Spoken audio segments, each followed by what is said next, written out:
Hi hello नमस्कार. आपल्या सगळ्या गोड ताईंचं, दादांचं, काकांचं, काकूंचं आणि अगदी सगळ्या आपल्या छोट्या छोट्या चिमुकल्यांचं सुद्धा अगदी मनापासून स्वागत करते आपल्या एका नवीन छोट्याशा ब्लॉगमध्ये आणि आपल्या यूट्यूब चॅनलमध्ये सुद्धा, ज्याचं नाव आहे सख्या बहिणी सख्या जावा. तर चला, सुंदर अशा दिवसाची सुंदर अशी सुरुवात झालेली आहे आणि आज किचनची सगळी कामं आवरली आणि त्याच्यानंतर व्हिडिओ शूट करायला घेतला. तर आजच्या व्हिडिओमध्ये एक स्पेशल सुंदर अशी रेसिपी तुमच्याबरोबर मी शेअर करणार आहे, जी की घरामध्ये जर बनवली तर अगदी लहानांपासून मोठ्यांपर्यंत, पाहुणे रावळे सगळ्यांना आवडणारी अगदी सोपी मस्त अशी ही रेसिपी आहे ताईंनो. आवडल्यास व्हिडिओला एक लाईक नक्की करा आणि ही रेसिपी नक्की आज जेवढ्या पण ताई आपल्या रेग्युलर व्हिडिओ पाहतात त्यांनी ट्राय करून पाहावा अशी माझी इच्छा आहे. तर इथं पहा, एक मी हे घेतलेलं आहे, खाली केकचं टीन घेतलेलं आहे, छोटंसं पातेलं पण घेऊ शकता आणि त्याच्यामध्ये अर्धा अर्धा किलोचे हे 4 मैद्याचे पॅकेट आहेत.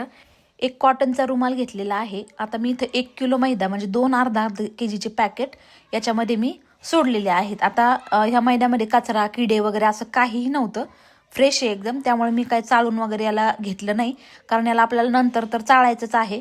पण जर खूप दिवसाचा जर मैदा असेल तर मग नक्की चाळून घ्या आणि नंतर म्हणजे ही प्रोसेस करा. पण हा दुकानातून आणला एकदम फ्रेश आहे आणि कुठल्याही प्रकारचं थोडंसं मी पाहिलं उचकून तर त्याच्यामध्ये जाळी, किडे वगैरे असं काहीही नाहीये. तर मी डायरेक्टली याला पहा कॉटनच्या कपड्यामध्ये घट्ट असं बांधलंय, कुठूनही त्याला हवा वगैरे जायला जागा ठेवलेली नाहीये.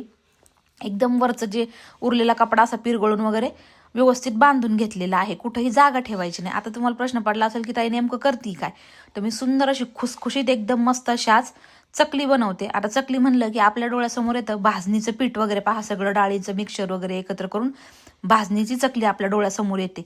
पण आता इन्स्टंट बनवायची म्हणल्याच्या नंतर भाजणीच्या चकलीपेक्षा ही चकली खायला अत्यंत भारी लागते, पटकन पण होते आणि अगदी याला कोणीही बनवू शकता अशा पद्धतीचे आहे. कुकरमध्ये खाली थोडंसं पाणी टाकलं, एक रिंग ठेवली आणि कुकरमध्ये जे भांडं बसन त्याच्यामध्येच आपल्याला मैद्याचं जी गठोडं बांधून टाकलं, ज्याला पोटली म्हणू शकता तुम्ही, त्या अगोदरच पाहावं लागतं की कुकरमध्ये कुठला पॉट आपला ॲडजस्ट होऊ शकतो. आता मी कुकरची शिट्टी काढून टाकलेली आहे. कुकर अगोदरच मी तापायला ठेवला होता, तोपर्यंत नंतर मी मैदा बांधून घेतला सगळा.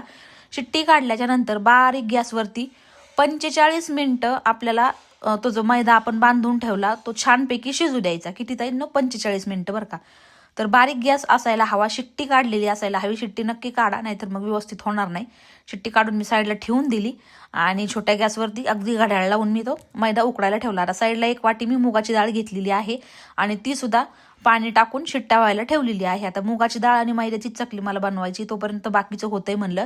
थोडंसं सामान हे कडधान्य होते ते बरण्यांमध्ये भरून ठेवावेत म्हटलं. तोपर्यंत इकडचं पटपट पटपट कामं होऊन जातील सोडासोडीचे, म्हणजे तिकडं ते दोन्ही पण कामं होतील आणि इकडं थोडासा मला किराणा पण सोडून ठेवायचा होता, ते पण कामं होतील. कारण आर्यन जिमला जातो आता, ते त्याला सगळे हे कडधान्य नाश्त्यामध्ये मी भिजवून देत असते. शेंगदाणे, मूग, हरभरा, बदाम, अक्रोड हे सगळं रात्रीच भिजायला टाकून त्याचे पप्पा ते दोघं पण खात असतात. थंडीचे दिवस आहे, चांगलं असतं खाल्लेलं हे. जरी जिम नाही केली तरी पण चांगलंच आहे हे खाल्लेलं. लेडीज सुद्धा खाऊ शकतो, म्हणजे आपल्यासाठी पण चांगलंच आहे शरीरासाठी. त्यामुळे याच्यापेक्षा तर स्प्राउट्सपेक्षा तर बेस्ट हेल्दी नाश्ता कुठलाच नाही आहे. नेमकंच तेल संपलं, जवळच्या शॉपमधनं एक तेलाचं पाऊच आणायला सांगितलं. म्हटलं उद्या आणता येईल बाकीच्या याच्यामध्ये, कारण तो किराणामध्ये तेलाचा डबाच आणायचा राहिला मोठा. आता 45 मिनिटं झालेत पहा. छान असं मस्त कुठंही पाणी वरती लागलेलं नाही ताईंनो. म्हणजे थोडक्यात हे मैद्याचं जे गाठोडं बांधून ठेवलं तर ते ओलं वगैरे कुठंही झालेलं नाहीये. आता मी याला गरम गरमच हा कपडा सोडून घेतला, कारण आपण भांड्यामध्ये ठेवलं होतं ना, तर ते पाणी वगैरे शिट्टी काढल्यामुळं कुठेही काही ओलं झालेलं नाही. ते पहा, ओलं होऊ द्यायचं नाही, नाही तर चकली आपली अशी लाकडागत होते. तर हे पहा, आता मी काय केलंय, तिकडं ते जो मैद्याचा आपला दगड म्हणजे जो गट्टू झालाय तो साईडला ठेवला आणि इकडे लगेच पटकन दुसऱ्या 2 जे पाऊच येतं ते मी टाकून देणार आहे, कारण कुकरमध्ये करतो आपण आणि ह्या साईजच्या कुकरमध्ये 1 किलोचंच बसलं, म्हणून मी आता डबल बॅच करून घेत आहे, म्हणजे 2दा करून घेणार आहे मी याला.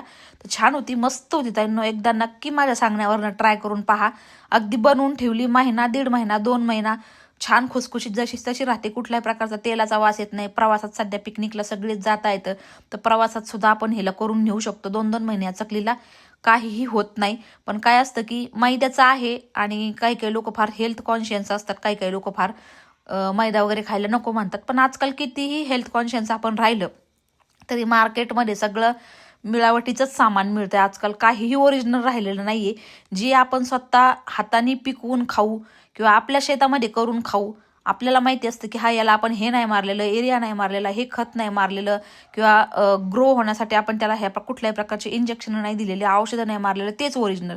बाकी कांद्यापासून लसणापासून सगळ्याला आजकाल केमिकल औषधं मारलेले असतात. तर ते दुसरं मी त्याला ठेवलं हे व्हायला. आणि हे जो मैदा आपला उकडलेला होता, उकडीचा मैदा, तो मी खलबत्त्याने पहा अशा पद्धतीने मस्त अगदी ठेचून घेत आहे. तर गरम गरमच ठेचायचा, जेणेकरून काय होतं की तो पटकन हे होतो. थंड झाल्याच्या नंतर मग तो पटकन फुटल्या जात नाही, त्याला थोडासा वेळ लागतो. त्याच्यामुळे गरम गरमच याच्यामध्ये खलबत्त्याने पहा मी चांगलं त्याला कुटून घेते. आता कुटल्याच्या नंतर आपल्याला त्याला मस्त असं चाळणीने चाळून घ्यायचं आहे. पहा अशा पद्धतीची ही सोजीची चाळण आहे माझी.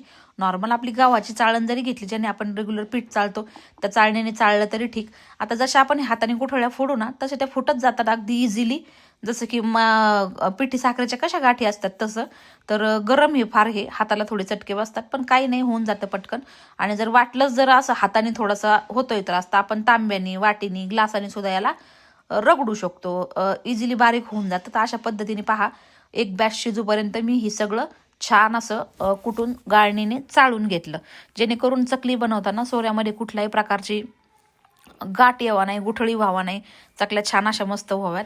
थोडाही मैदा वाया जात नाही. जे थोडं थोडं निघतात गाठी, ते शेवटी परत अशा ग्लासाने दाबून दाबून जरी घेतलं तर इझी त्याची पावडर होऊन जाते. पहा थोडंसं खाली पडलंय म्हणून परत पुन्हा मी त्याच्यामध्ये टाकते. ग्लासाने किंवा तांब्याने केलं तर इझी होऊन जातं, कारण हाताला चटके बसतातच, गरम असतं ना हे फार. तर मग हे अशा पद्धतीने चाळून नक्की घ्यायला पाहिजे, कारण नाही चाळून घेतलं तर मग चकली व्यवस्थित होणार नाही, त्याच्यामध्ये गाठी निर्माण होत्या. तर सगळा मैदा पाहता माझा चाळून झालाय. आणि इकडं मूग डाळ सुद्धा मी जी शिजायला टाकली होती, 3 ते 4 बारीक गॅसवरती मी शिट्ट्या होऊ दिल्या. ती सुद्धा डाळ छान उकडली. आता याला सुद्धा मी छान असं फेटून घेते, म्हणजे चमच्याने असं चांगलं गरगर फेटून घेते, जसं आपण रवीने फेटतो ना, ताक झालं, दही झालं, तर थोडंसं मी दाबून दाबून असं कुठं जर गुठळ्या असल्या तर त्या अशा पद्धतीने मी फेटून घेत आहे. आता दुसरी बॅच पण माझी इकडं उकडली आहे. जो दुसरा मी 1 किलोचा मैदा टाकला, त्याला सुद्धा मी अशाच पद्धतीने चाळून वगैरे घेऊन रेडी करणार आहे बारीक पावडर. आणि नंतर याच्यामध्ये मग मसाले वगैरे मिक्स करणार आहे. तर आता ही 2 किलो मैद्याची मी चकली बनवते ताईंनो. त्याच्यामध्ये चकली म्हणल्याच्या नंतर याच्यामध्ये आलं तीळ, म्हणजे हावरी आपण ज्याला म्हणतो, पांढरे तीळ किंवा हावरी. तर त्याच्यामध्ये थोडासा जिरे पण मिक्स होते. नेमकं जिऱ्याच्या वरणीत सोडण्यात आले, मी पाहिलं नाही, मग नंतर थोडेसे काढून टाकले. चला असू, जिऱ्याची पण टेस्ट चकलीमध्ये छानच लागेल. 2-4च होते. याच्यामध्ये मी लाल तिखट टाकलेलं आहे. तिखट नाही हे लाल तिखट, फक्त कलर येण्यासाठी, आणि थोडंसं हलकंसं नॉर्मल तिखट आहे. तर ते भरपूर असं मी लाल तिखट याच्यामध्ये टाकलंय. थोडासा ओवा सुद्धा मी याच्यामध्ये कुस्करून टाकलेला आहे. त्याच्यानंतर चवीनुसार मीठ ॲड करते मी. खूप इझी आहे, नक्की ट्राय करा. जो व्यक्ती म्हणजे एकदा ही चकली बनवणार ना, तर कायम बाकीच्या चकल्या आपण विसरून जाऊ खायच्या, इतकी झटकेपट आणि पटकन होतात. तर मी इथं काय केले, सगळे कोरडे मसाले याच्यामध्ये कालून घेतलेत पहा, कारण ओलं झाल्यावर मग ते कुठं राहतील कुठं नाही राहायचे, मिक्स व्यवस्थित होणार नाही, म्हणून कोरड्याच्यातच मी कालून घेतलेलं आहे. तर जसं लागन तसं आता याच्यामध्ये मी नॉर्मल पाणी, कुठल्याही प्रकारचं गरम पाणी ॲड मी नाही करणार. नॉर्मल पाण्यामध्येच मी ही चकलीचं पीठ मी बनवून घेणार. आता कधी कधी काय होतं, म्हणजे मी असं पण केलेलं आहे की समजा कधी कधी वेळ मिळत नाही, घाईचं काम असतं, मग रात्रीचं मैदा उकडून वगैरे ठेवायचा, जसं की अगोदर उकडला, पीठ चाळून वगैरे ठेवायचं नॉर्मल, जसं चाळलं, आणि सकाळी हे सगळे इन्ग्रेडियंट्स एकत्र करून नंतर पीठ मळायला घ्यायचं आणि गरम गरम चकली करून द्यायची. जर वेळच नसेल तर त्याला काही फरक पडत नाही. रात्री उकड काढून ठेवली मैद्याची, आणि चाळून मात्र सकाळी जरी चाळलं तरी चालतंय, पण गरम गरम याच्यामध्ये तो पटकन फुटतो.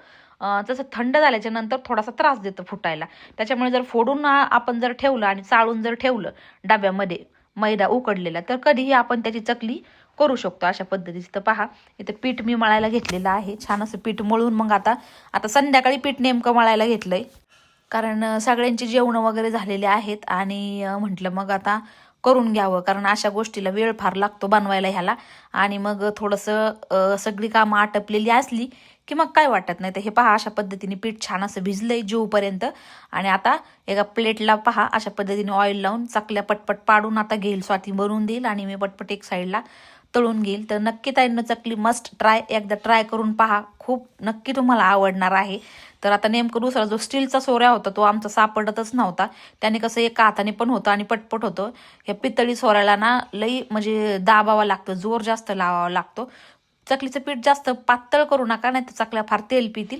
मुगाची डाळ मी याच्यामध्ये उकडलेली ॲड केलेली पहा, त्याच्यातच मी व्यवस्थित असं पीठ मळून घेतलेलं आहे. तर इथं पहा अशा पद्धतीने चकल्या स्वाती आता मला पाडून देते आणि मी तळायचं काम माझं चाललेलं आहे.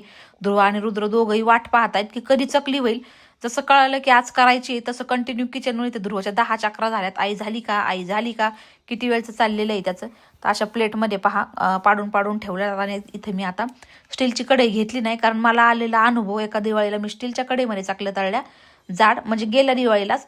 तर ते कुठेतरी थोड्याशा मला लाकडागत वाटल्या, कारण ते स्टीलच्या कढया ज्या आमच्याकडे आहेत त्या फार अशा, त्याचा बेस जो आहे खालचा तो फार हेवी आणि जड आहे. मग काय प्रॉब्लेम झाला असेल मला माहिती नाही, पण कदाचित चकली मी इतक्या दिवसाची बनवते माझ्याकडनं कधीच बिघडली नाही.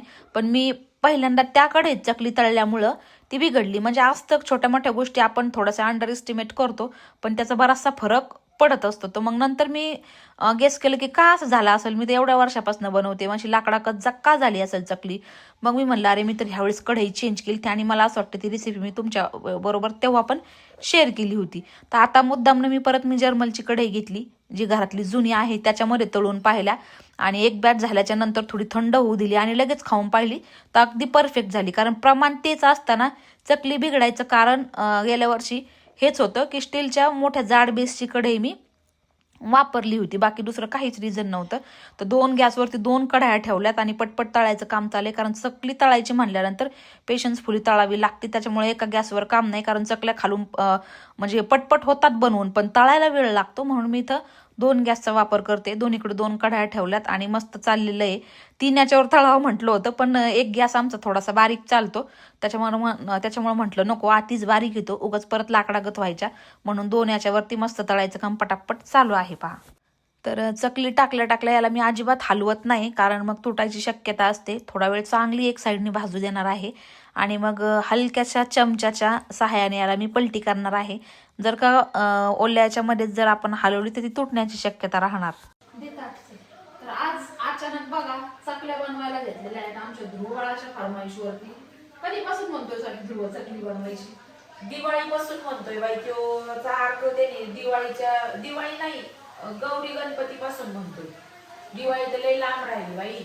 गौरी गणपतीच्या वेळेस विकतच्या प्रसादासाठी आणल्या होत्या पॅकेट मध्ये, आणि ते प्रसादासाठी पुढं ठेवल्या तर त्यांनी घेऊन खाल्ल्या. तेव्हापासून तो म्हणतो की मला चकली बनव. पण आम्ही टाळा करीत काल तर लई रडायला लागला. म्हणला आता चकली करावाच लागन म्हणले. तुम्ही खोटं बोलता म्हणला. दोघीच्या दोघी पण नाही पण भेटते बघा. खाल्ले दादा नाही नको खाऊ. माझ्या हाताची आवडली. किती वेळचा आता किती जेवण झालेत आमचे, जवळजवळ 10 वाजलेत आणि 10 वाजता आम्ही बनवायला घेतल्या चकल्या. म्हणलं जाऊ दे आता मनावर घेतलं तो दिवसभर तर नाही टाइम भेटत, आणि कधीपासून लेकरू म्हणतंय, मग म्हणलं आता चला बनवून घ्यावं आज वेळात वेळ काढून. कारण काय म्हणतात नाही, एकदा करायला घेतलं ना कुठली गोष्ट ती आपोआप होऊन जाते. करूच तरच फक्त आता करायचं, मग करायचं, उद्या करू, परवा करू, अशातली गती. आणि एकदा करायला घेतलं ना की आपोआप ते होऊन जातं. कडक नाही ना पीठ थोडं आहे, पण मग लय पाणी लावलं तर कडक होते, व्यवस्थित क्रिस्पी होत नाही. भारी होते त्या चकल्या मस्त आधी. चवीला खूप छान लागतात. तर रेसिपी तर आईने शेअर केलेलीच आहे. ताई कुठं शिकली तू या चकल्या बनवायच्या? कारण की जिथं जाईल तिथं या चकलीचा उद्धार होतो. उद्धार म्हणजे काय, माणसाने केल्यासारखी माणूस शेजारीला मैत्रिणीला खाऊन तर बघ बाई थोडस म्हणजे देतच डिश. तर मग काय होतं, मग आवडली का मग माणूस विचारतं बाबा कुठं शिकली, काय शिकली. आणि बऱ्याचशा रेसिपी अशा आहेत का आमच्या तुम्ही बऱ्याच काही करून बघतात थांब झाल्या नाही. तर त्याच्यामुळं करून बघितल्यावर छान पण त्या होतात. म्हणून मग म्हणलं ताईने मग आज पण रेसिपी याची शूट केली. म्हणली का बाबा होऊन जाईल मस्त पैकी, आणि यातल्यात बऱ्याच काही करून पण बघणार आहेत. आणि करून केल्याच्या नंतर कशा झाल्या ते पण नंतरच्या व्हिडिओच्या कमेंट बॉक्स मध्ये नक्की सांगा. ताई सांगा आता कुठं शिकली, कसं केलं. अगं याची लई लंबी स्टोरी स्वाती. त्याला आवाज कमी करायला कोणला? टीव्हीचा आवाज कमी कर रे रुद्र. तर ही चकली बनवायची ताई एक लई मोठी स्टोरी आहे ताईंनो. ही चकली बनवायला मी कुठे शिकले, तुम्ही ट्राय केल्यानंतर खरंच तुम्हाला आवडणार ही रेसिपी. कुठे शिकले म्हणजे काय, मी त्यावेळेस मला 8वी किंवा 9वीला असेल बरं का. आणि मला त्यावेळेस आहे ना असं बघा ते पेपर बरोबर पुस्तकं मिळायचे. पुन्हा पेपर मध्ये पण एका पेज वरती वेगळ्या वेगळ्या छान अशा रेसिपीज यायच्या त्यावेळेस. सखीची पुस्तकं असायची पेपर बरोबर. हा. दिवाळीच्या टायमाला तर जरा जास्तच भेटायची ते. ते पण भेटायचे आणि पेपरला पण अशा वेगळ्या वेगळ्या प्रकारच्या रेसिपी यायच्या. तर मला ते असं नवीन नवीन ट्राय करायला लय आवडायचं. असं त्याच्यात काही जर वेगळी रेसिपी आली ना तर मला लय आवडायचं. एकदा मी काजू कतली मला फार आवडायची पहिल्यापासून आणि काजू कतली लय रेअरली खायला मिळायची. तेव्हा काही एवढं थोडी असं हे होतं त्यावेळेस, एवढी परिस्थिती नव्हती आणि असली तरी पण म्हणजे असं कुणी एवढं हौसेने प्रत्येक गोष्ट आणून खात नव्हतं. ही दिवाळी तर ती दिवाळी समजा. आता काय कुणाच्या हौसेला मोल राहिलेलं नाही. माणूस लगेच आणतं आणि खातात जे खाऊ वाटन ते. तर मग त्यावेळेस अशी कंडिशन होती आणि मी पेपर मध्ये काजू कतलीची रेसिपी वाचली. आता काजू कतलीची रेसिपी पेपर मध्ये वाचल्याच्या नंतर मम्मीला म्हणलं 100 रुपये दे मला मिल्क पावडर आणि काजू आणायचे. त्याला तेल भाजून. तर मम्मीने मला दिलं नाही त्यावेळेस.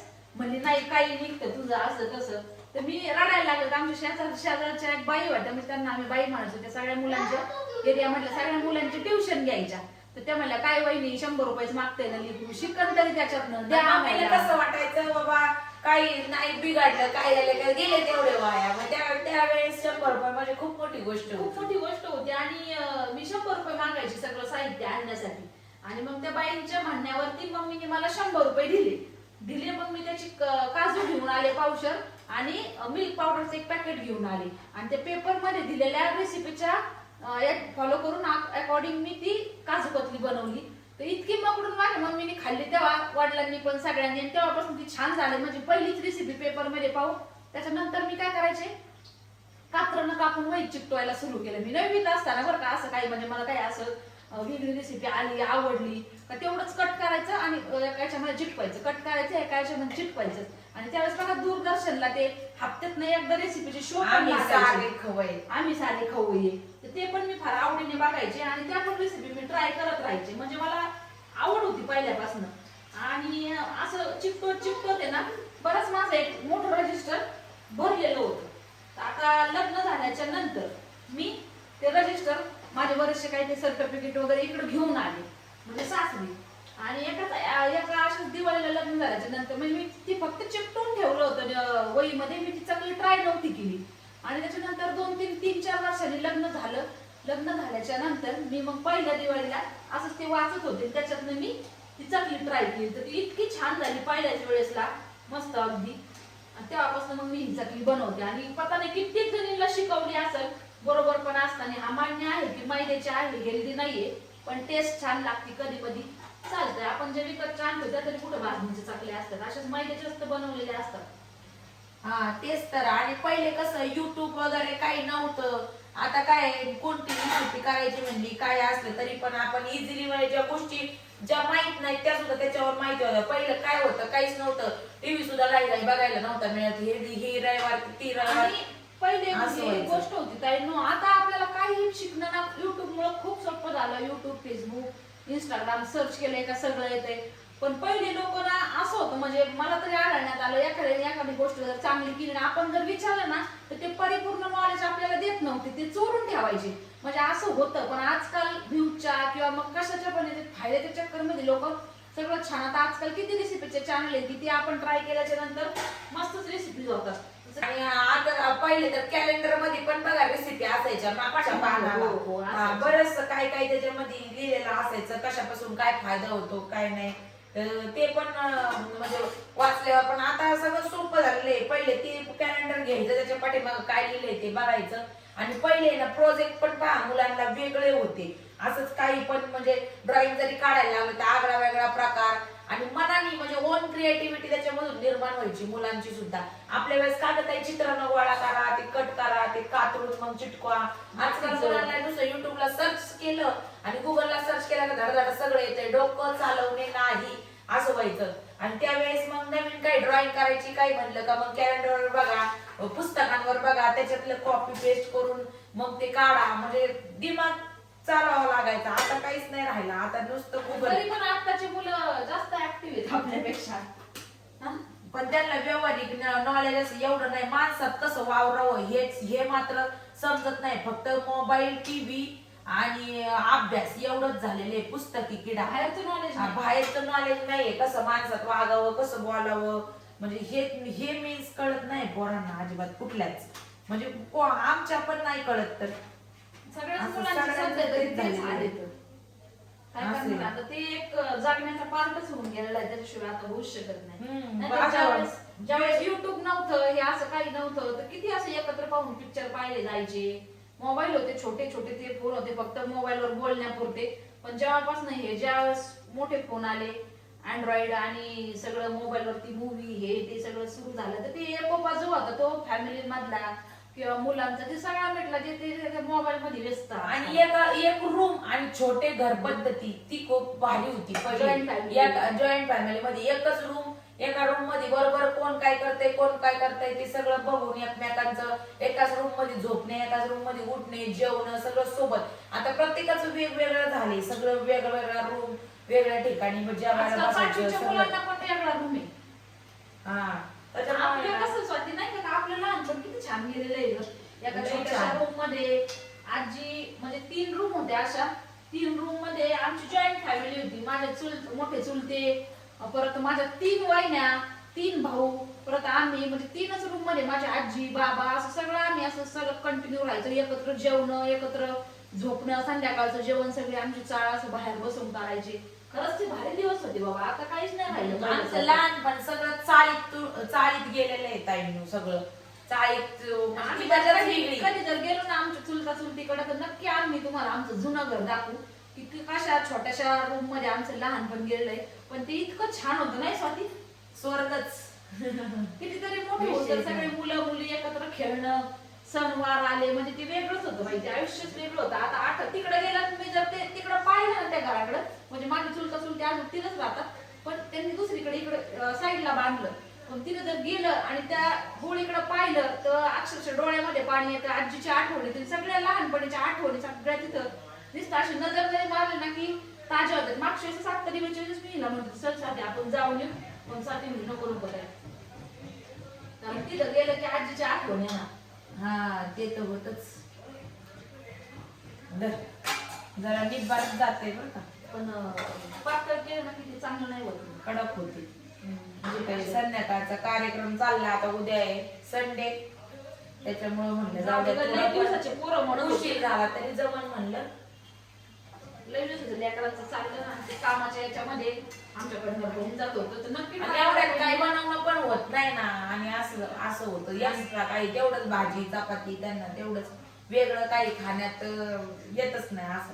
पण मग त्यांना पण मागाशी कधी जेवायला आला म्हणलं, मला जेवायला दे म्हणलं, थांबव आज स्वयंपाक व्हायचा 7 वाजता. तर मग म्हणलं काय खातो, चपाती पीठ मळलं, काय चपात्या केल्या त्याला म्हणलं गरम गरम चपाती खा.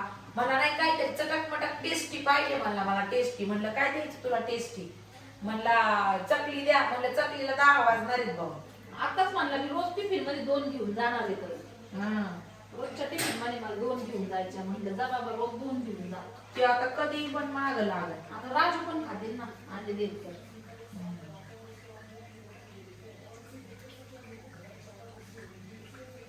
ध्रुवी कशी झाली बाळा चकली? भारी. मग तू काय पप्पी नाही दिली, थँक्यू नाही म्हणला, साऱ्या कपड्याला मैदा लावून. थँक्यू ताई. ताई अगं बाई काय गे, काय माहिती बाई काय. थँक्यू ताई. ताई कोणला म्हणतोय तुम्हाला का बरं? मी तुला ताई म्हणते ना मग. अच्छा म्हणून होय. अगं बाई मम्मी मम्मी मम्मी तू थोडंसं निसित होते निस ना भाऊ. इथं बघ दबत आहे का थोडं तरी, लय जड जातोय तू. तू तळ काय मी दाबी. दबत आहे. तर चला ताईंनो, रात्रीचे वाजलेले आहेत 11 आणि आता सगळं आवरलंय चांगलं. 2-2.5 तास गेला आम्हाला सगळं तळायला आणि करायला, कारण याला बराच वेळ लागतो चकलीला. तळायला बराच वेळ लागतो. अगदी बारीक गॅसवरती खमंग कुरकुरीत होईपर्यंत थोडस पेशन्स ठेवून तळली किती भारी होते. एकदम मोठ्या गॅसवर काय होतं, ती वरून त्याला कलर येतो आणि आतमध्ये ती कच्ची राहते. तर त्या छोट्या मोठ्या टेक्निक असतात ज्या की सगळ्याच ताईंना माहिती आहे, पण ज्या नवीन असतील त्यांना नसेल माहिती, त्यामुळे सांगते. त्याच्यामुळे चकली तळायचं म्हणलं की आता 2 किलोच्या याला जवळजवळ आपण किती वाजता लागलो होतो? 9:30ला लागलो 9:30ला लागलो होतो. तरी पण आम्ही दोघी 9ला जेवण झाले आणि तिथून पुढे महाराज भांडे वगैरे झाले होते. मग सगळं आवरून 9:30ला पक्क करायला लागलो होतं. मग आता 11 वाजलेत. तर 1.5-2 तास झालाय चांगला. तर आता मस्त फक्त तळायलाच गेले 1.5-2 तास. बाकी मग बाकीचा स्वयंपाक करता करता पीठ वगैरे चाळायचं इकडे काम माझं चालू होतं. तर चला असो, झाली ही चकली. मुलांनी खाल्ले, ध्रुवानी 7-8 नेऊन खाल्ल्या, आर्यांनी खाल्ल्या. तर तिघांना पण लय आवडतात त्या चकल्या. पण असे जर रेग्युलर घरात करून ठेवलं ना तर ते रोज खातील. पण ते मैद्याचं नको वाटतं कुठंतरी रोज रोज, त्याच्यामुळे रेग्युलर नाही करून ठेवत. वाढदिवसाचं म्हणत होता आज स्वातीला म्हटलं घालू बाईले कुठल्याही दिवसाचं म्हणतंय आणि आपली अशी टाळाटाळ चालली. तर फायनली झाल्यात. आता आजचा व्हिडिओ ताईने इथंच थांबूयात, आहे की नाही स्वाती? हा मग काय, भेटूयात उद्याच्या व्हिडिओमध्ये. तोपर्यंत व्हिडिओ पाहिल्याबद्दल सगळ्या ताईंचे मनपूर्वक आभार मानतो. धन्यवाद. धन्यवाद सगळ्यांना.